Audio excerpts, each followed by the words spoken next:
Everyone, NCERT Hindi medium में आप सभी का स्वागत है। अध्याय 8 समय एवं गति का मापन का अध्ययन हम प्रारंभ कर चुके हैं। आज हम 8.3 चाल से अध्ययन आरंभ करेंगे। दो या दो से अधिक वस्तुओं द्वारा इकाई समय में चली गई दूरी की तुलना करके यह पता लगाया जा सकता है कि उनमें से कौन सी वस्तु अधिक तेज चल रही है। इकाई समय 1 सेकेंड, 1 मिनट अथवा 1 घंटा हो सकता है। किसी वस्तु द्वारा इकाई समय में चली गई दूरी को उस वस्तु की चाल कहा जाता है। हम किसी वस्तु की चाल कैसे ज्ञात कर सकते हैं? यदि हमें किसी वस्तु द्वारा चली गई कुल दूरी और उस दूरी को तय करने में लगा समय ज्ञात हो तो उसकी चाल की परिकल्पना किया जा सकता है।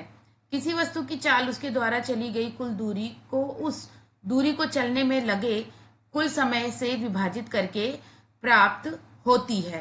तो देखिए बच्चों, अतः चाल, ये देखिए चाल है, चाल बराबर चली गई कुल दूरी बटे, ये देखिए लाइन खींची है, बटे दूरी चलने में लगा कुल समय। चाल का मात्रक क्या होता है? लंबाई और समय के एसआई मात्रक हमें ज्ञात हैं। चाल क्योंकि दूरी बटा समय है और चाल का एसआई मात्रक मीटर बटा सेकंड है और इसे एमएस द्वारा व्यक्त किया जाता है। चाल को अन्य मात्रकों से भी व्यक्त किया जा सकता है। यदि हम दूरी को किलोमीटर में और समय को घंटे में व्यक्त करें तो चाल का मात्रक किलोमीटर बटा घंटा होगा, जिसे k बटा h द्वारा व्यक्त किया जाएगा। तो बच्चों, ये चाल है, जैसे कि ये चाल है तो हमारा चाल का मात्रक क्या होगा? किलोमीटर बटा घंटा।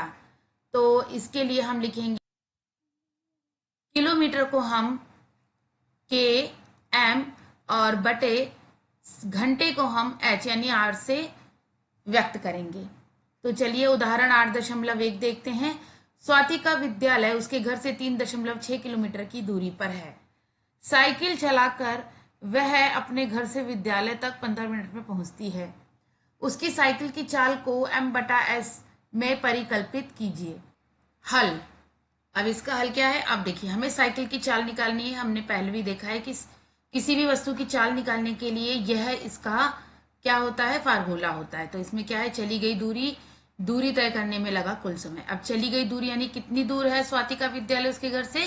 3.6 किलोमीटर। आपने यहाँ 3.6 किलोमीटर लिख दिया। फिर नीचे क्या है? दूरी तय करने में लगा कुल समय। कितनी समय में पहुंचे वो विद्यालय? 15 मिनट में। तो समय कितना होगा? 15 मिनट। ठीक है, अब आगे बढ़ते हैं। 3.6 किलोमीटर लिखा गुना 1000 मीटर बटा किलोमीटर। देखिए 1 किलोमीटर में 1000 मीटर होते हैं, तो ये हमें लिखना है। नीचे आइए, 15 मिनट है। अब आप बताइए 1 मिनट में कितने सेकंड होते हैं? 60। यहाँ पे 60 सेकंड बटा मिनट। तो ये लिखने के बाद अब देखिए इसे किस तरह हल करेंगे। यहाँ गुना का चिन्ह है, किलोमीटर से किलोमीटर कट जाएगा। अब यहाँ पे आ जाइए, मिनट से मिनट कट जाएगा। ठीक है, 6 गुना 1000 मीटर। अब ये है 15 गुना 60 सेकेंड। अब जब हम इसे हल करेंगे तो ये देखिए, इसको हल करके हमारा उत्तर आ जाएगा 4 मीटर बटा सेकेंड। क्यों? क्योंकि हमें साइकिल की चाल को मीटर बटा सेकेंड में निकालना था। चलिए आगे चलते हैं। क्रियाकलाप 8.4, आइए परिकलन करें। इंटरनेट पर रेलवे समय सारणी का अवलोकन कीजिए।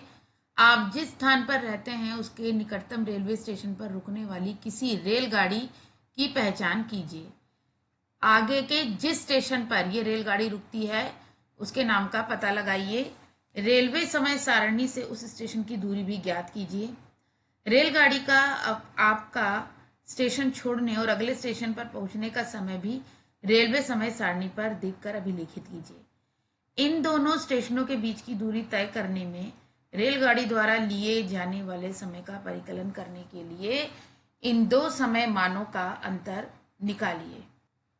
इन दो स्टेशनों के बीच रेलगाड़ी की चाल का परिकलन कीजिए तथा तालिका 8.2 में अभिलेखित कीजिए। 4 से 5 विभिन्न प्रकार की रेलगाड़ियों जैसे सवारी गाड़ी या एक्सप्रेस गाड़ी या सुपर फास्ट गाड़ी के लिए इस क्रियाकलाप को दोहराइए। देखिए बच्चों, तालिका 8.2 रेलगाड़ियों की चाल ज्ञात करना। आपके घर के निकटतम रेलवे स्टेशन का नाम आपको यहाँ लिखना है। ये क्रम संख्या है। रेलगाड़ी का नाम, अगले स्टेशन का नाम यहाँ लिखना है। अगले स्टेशन की दूरी किलोमीटर में आपको यहाँ लिखना है।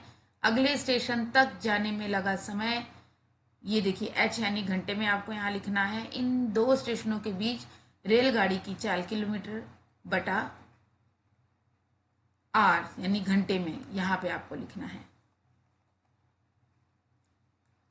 रेलगाड़ियों की चालों की तुलना कीजिए, इनमें सबसे तेज चलने वाली रेलगाड़ी कौन सी है। वह रेलगाड़ी जो इकाई समय में सबसे अधिक दूरी तय करती है, अर्थात जिसकी चाल सबसे अधिक है, वह सबसे तेज चलने वाली रेलगाड़ी है। 8.3.1 चाल, दूरी एवं समय में संबंध। चलिए बच्चों, अब हम जान गए हैं कि निम्नलिखित सूत्र का उपयोग करके किसी वस्तु की चाल का परिकलन कैसे किया जाता है। चाल, चली गई कुल दूरी बटा लिया गया समय, ये सूत्र है बच्चों। आपको यह सूत्र अच्छे से कंठस्थ होना चाहिए, याद होना चाहिए। चलिए आगे चलते हैं। यदि चली गई दूरी और चलने में लिया गया समय ज्ञात हो तो चाल का परिकलन किया जा सकता है। यदि किसी वस्तु की चाल और समय ज्ञात हो तो इसके द्वारा चली गई दूरी का परिकलन निम्नलिखित सूत्र का उपयोग करके किया जा सकता है। कुल चली गई दूरी बराबर चाल गुना चलने में लिया गया समय। यदि वस्तु की चाल और चली गई दूरी ज्ञात हो तो उस दूरी को चलने में वस्तु द्वारा लिया गया कुल समय निम्नलिखित सूत्र द्वारा परिकलित किया जा सकता है। ये देखिए, लिया गया कुल समय निकालने के लिए कुल चली गई दूरी बटा चाल। चलिए अब हम एक उदाहरण के द्वारा इसे अच्छे से समझते हैं। ये देखिए बच्चों, उदाहरण 8.2 राघव एक बस में बैठकर निकट के एक शहर जा रहा है। बस लगातार 50 किलोमीटर बटा एच की चाल से चल रही है। यदि उसको उस शहर तक पहुंचने में 2 घंटे 2h मतलब 2 घंटे लगते हैं तो वह शहर कितनी दूरी पर है। अब यहाँ पे आपको क्या निकालना है, बस द्वारा चली गई दूरी। तो इसके लिए क्या करना है, अगर हमें दूरी निकालना है तो बस द्वारा चली गई दूरी निकालना होगा, बराबर चाल गुना समय। तो यहाँ पर हमें पता है चाल कितनी है, चाल है 50 किलोमीटर प्रति घंटे की रफ्तार से चल रही है ये। उसके बाद समय कितना लगा है, 2 घंटा। अब इन दोनों को हम हल कर लेंगे। एच से एच कट गया, खाली किलोमीटर बचा। 50 दूनी 100 होता है, 100 किलोमीटर। ये इसका जो सही उत्तर आया है 100 किलोमीटर।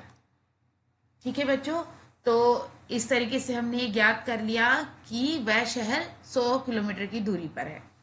आइए आगे चलते हैं, अगला उदाहरण देखते हैं। 8.3 कोई रेलगाड़ी 90 किलोमीटर प्रति घंटे की चाल से गतिमान है। उसे 360 किलोमीटर की दूरी तय करने में कितना समय लगेगा। अब देखिए, इसमें समय वाला सूत्र हमें लिखना है। तो रेलगाड़ी द्वारा लिया गया समय बराबर चली गई दूरी बटा चाल, ये सूत्र हमें लिखना है। तो यहाँ पे ये देखिए बराबर लिखा, तो सबसे पहले 360 किलोमीटर क्या है, चली गई दूरी। ये देखिए बच्चों, चली गई दूरी कितनी है, 360, तो यहाँ पे 360 लिखा। उसके बाद है चाल बटा चाल। चाल कैसे है, 90 किलोमीटर प्रति घंटे की रफ्तार से चल रही, तो यहाँ पर हमने 90 किलोमीटर बटे एच लिख दिया, यानी प्रति घंटे की रफ्तार से। अब इसे हल करेंगे, एच किलोमीटर से किलोमीटर कट गया। अब 0 से 0 काट दीजिए और 9 चौक 36 होता है, 4 आ जाएगा। तो ये 4 एच बचा, यानी कि 4 घंटे। तो कितना समय लगेगा, 4 घंटे, 4 घंटे। तो ये आपका उत्तर आ गया। चलिए अब आगे चलते हैं हम। अभी तक दिए गए सभी उदाहरणों में हमने किसी वस्तु की चाल कुल चली गई दूरी को चलने में लिए गए कुल समय से विभाजित करके प्राप्त की है। तथापि यह हो सकता है कि वस्तु संपूर्ण दूरी समान चाल से ना चली गई हो सकता है कि कभी यह तेज चली हो और कभी धीमी। अतः हमने जो चाल ज्ञात की है वह औसत चाल है। बच्चों ये ध्यान रखना, औसत चाल। किंतु इस पुस्तक में हमने औसत चाल के लिए चाल शब्द का ही उपयोग किया है। चलिए आगे चलते हैं। विज्ञान एवं समाज। स्कूटर, मोटरसाइकिल, कार एवं बस जैसे वाहनों में एक यंत्र लगा होता है जो वाहन की चाल मापता है। तथा किलोमीटर प्रति घंटे में प्रदर्शित करता है। इसे चाल मापी यानी स्पीडोमीटर कहा जाता है। वाहन में एक अन्य यंत्र भी लगा होता है जिसे पथ मापी यानी ओडोमीटर कहते हैं। ये वाहन द्वारा चली गई दूरी को किलोमीटर में मापता है। ये देखिए, चाल मापी, ये पथ मापी, ये पथ मापी, ये चाल मापी है। आइए आगे चलते हैं, ये बालक क्या कह रहा है देखते हैं। मैंने एक बार एक सीधी सड़क पर लंबी दौड़ यानी मैराथन के एक भाग को देखा जिसमें मुझे लगा कि कुछ व्यक्ति उस पूरी दूरी में समान चाल से दौड़ रहे थे, जबकि कुछ अन्य व्यक्ति या तो अपनी चाल धीमी कर रहे थे या बढ़ा रहे थे। उनकी गति भिन्न कैसे थी? चलिए देखते हैं। 8.4 एक समान एवं असमान रेखीय गति। आपने कक्षा 6 में विज्ञान की पाठ्यपुस्तक जिज्ञासा के अध्याय लंबाई एवं गति का मापन में रेखीय गति के संबंध में जो सीखा था, क्या आपको वह याद है? जब कोई वस्तु एक सरल रेखा के अनुदिश गति करती है तो इसकी गति को सरल रेखीय गति कहा जाता है। अब आप एक रेलगाड़ी की कल्पना कीजिए जो आसपास के दो स्टेशनों के बीच ऐसी पटरियों पर चल रही है जो सीधी रेखा में है। इसलिए इन दो स्टेशनों के बीच रेलगाड़ी की गति चित्र 8.11 सरल रेखीय गति का उदाहरण है। रेलगाड़ी पहले स्टेशन का से मंद गति से चलना प्रारंभ करती है, फिर उसकी चाल बढ़ जाती है, फिर वह धीमी गति होती है और अगले स्टेशन घ पर रुक जाती है। इन दो स्टेशनों के बीच कुल दूरी के लिए ख से ग तक ये नियत चाल अर्थात अपरिवर्तित चाल में चलती है। ये देखिए बच्चों, ये रेलगाड़ी का है, ये घ तक चलने के लिए इसकी चाल बताई गई है। सीधी पटरियों पर एक रेलगाड़ी नियत चाल से सरल रेखा में गतिमान वस्तु के लिए कहा जाता है कि ये एक समान रेखीय गति कर रही है। अतः यह रेलगाड़ी ख और ग के बीच एक समान रेखीय गति से चित्र 8.11 वही यदि कोई वस्तु जो एक सरल रेखा में तो चल रही है परंतु अपनी चाल बदलती रहती है तो इसकी गति को असमान रेखीय गति कहा जाता है। रेलगाड़ी की गति क और ख तथा ग और घ के बीच असमान है।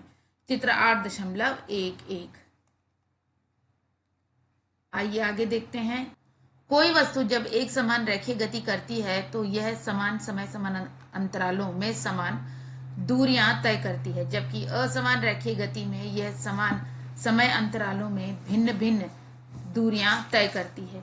दो रेलगाड़ियों x एवं y द्वारा प्रातः 10 बजे से और 11 बजे के बीच चली गई दूरियों के आंकड़े तालिका 8.3 में दिए गए हैं।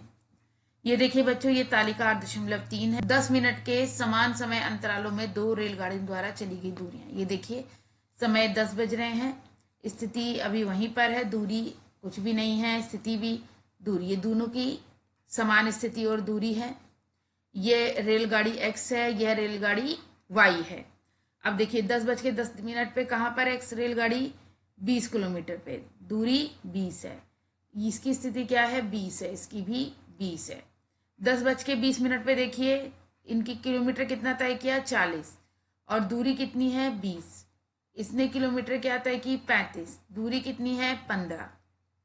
अब देखिए आगे 10:30 बजे ये 60 पर है, ये 50 पर है, दूरी कितनी है इस x की 20 है, इसने 15 किलोमीटर दूरी तय की। 10:40 पर इसकी 80 किलोमीटर, दूरी 20, इन्होंने 75 और दूरी 25। देखिए यहाँ बढ़ गई है। आगे चलते हैं। 10:50 पे यहाँ पर किलोमीटर 100, दूरी 20, यहाँ पे 95, दूरी 20, यहाँ पर 120 और दूरी 20 है, यहाँ पे 120 और यहाँ पे दूरी 25। यहाँ पर इसने काफी तेज कर ली रेलगाड़ी। इनमें से कौन सी रेलगाड़ी 10 और 11 बजे के बीच एक समान रेखीय गति में है? देखिए कौन सी रेलगाड़ी एक समान रेखीय गति में है 10 से 11 के बीच में? ये देखिए, ये x वाली पहली वाली एक समान रेखीय गति है क्योंकि इन्होंने दूरी बराबर तय की है 20-20। और यहाँ पर देखिए एक समान रेखीय गति नहीं है क्योंकि दूरी देखिए कहीं 20 है, 15, 25, 20, 25। चलिए, रेलगाड़ी x समान समय अंतराल में समान दूरी तय करती है, इसलिए यह एक समान रेखीय गति में है, जबकि रेलगाड़ी वाय असमान रैखिक गति में है। आगे देखते हैं, एक समान रैखिक गति एक आदर्श अवधारणा है। अपने दैनिक जीवन में हमें कठिनाई से ही कोई ऐसी वस्तु मिलती है जिसकी चाल लंबी दूरियों तक दीर्घकालीन के लिए अचर बनी रहती है। यही कारण है कि हमें औसत चालों का उपयोग करना पड़ता है। तो बच्चों, अब इस अध्याय को संक्षेप में एक बार समझ लेते हैं। लोलक द्वारा एक दोलन पूरा करने में लिया गया समय उसका दोलन काल कहलाता है। किसी स्थान पर एक निश्चित लंबाई के किसी लोलक का दोलन काल अचर रहता है। समय का एसआई मात्रक सेकंड है, इसका प्रतीक एस है। किसी वस्तु की औसत चाल इस वस्तु द्वारा चली गई कुल दूरी को इसके द्वारा इस दूरी को चलने में लिए गए कुल समय से विभाजित करने पर प्राप्त होती है। सरल रेखा में नियत चाल से चलती हुई वस्तु एक समान रैखिक गति में कही जाती है। यदि सरल रेखा में चलते हुए किसी वस्तु की चाल बदलती रहती है तो यह असमान रैखिक गति में कही जाती है। तो बच्चों, हमने अध्याय समाप्त कर लिया है और मिलते हैं नेक्स्ट वीडियो में।